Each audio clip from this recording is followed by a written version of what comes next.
became aware of your power as a storyteller with Gideon's Army, I believe. Tell it, Pete. Gideon's Army. I was like, this is my kind of filmmaker right here. We might have been at ABC at the same time.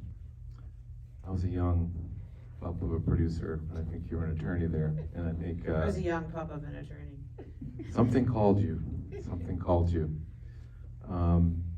The storytelling, and your career has been remarkable in a relatively short period of time. And I think we always make choices as filmmakers what we're going to invest our time in, our passion. And as you probably know, the more films you make, the more you realize, like, man, there's like 101 ways this can go bad. And we have to get over that hump somehow, and we get over those humps and those challenges through our passion.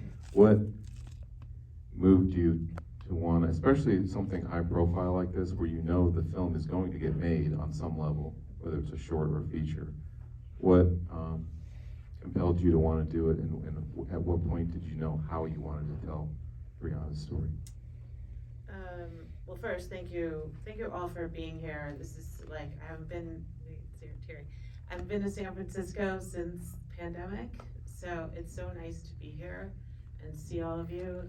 I love the audiences and the people here, so thank you so much for coming out, because I know it's not easy at weeknight.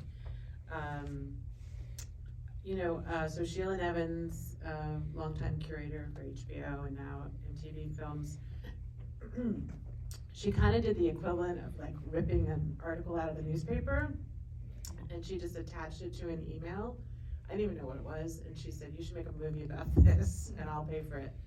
And if you know Sheila, like, she's pretty good ideas.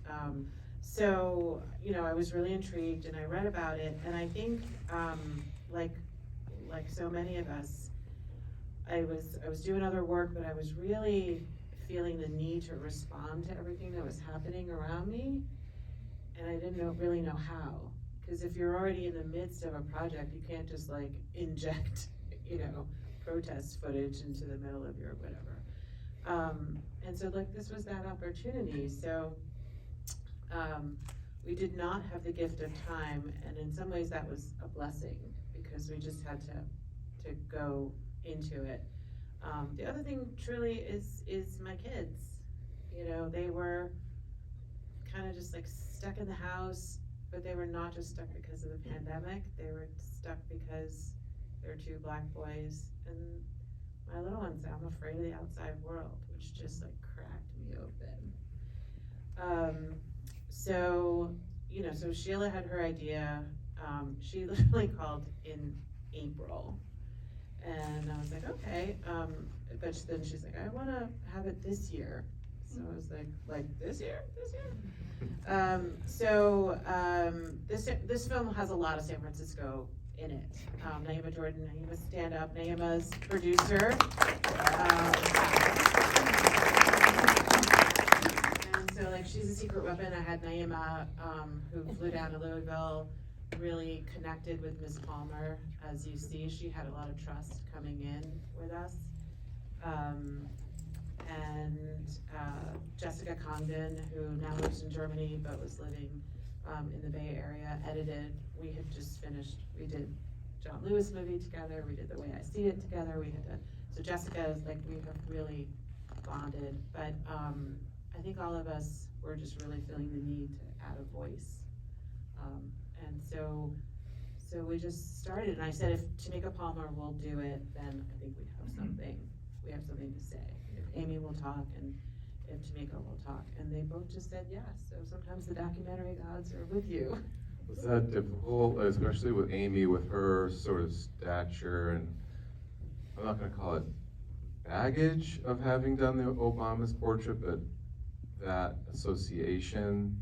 Was there any hesitancy on her part, or did she?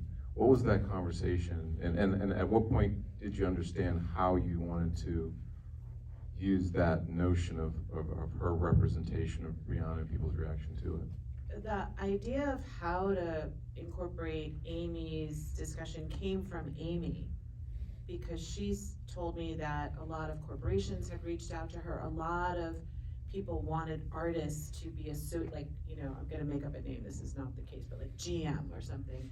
And she was like, that doesn't feel right. Like, this should be ground up. This should not be a corporate opportunity.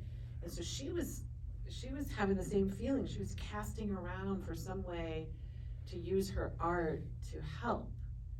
And so Ta-Nehisi Coates was curating an article for a whole issue for Vanity Fair.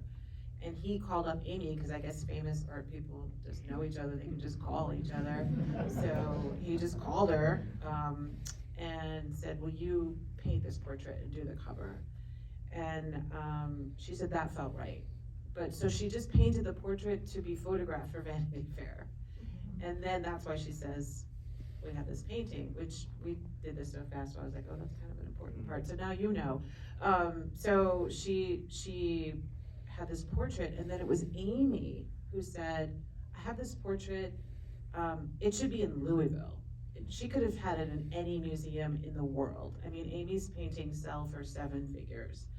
And she called up Louisville and said, would you like to have a painting of Breonna portrait, Breonna Taylor? And they said, yeah.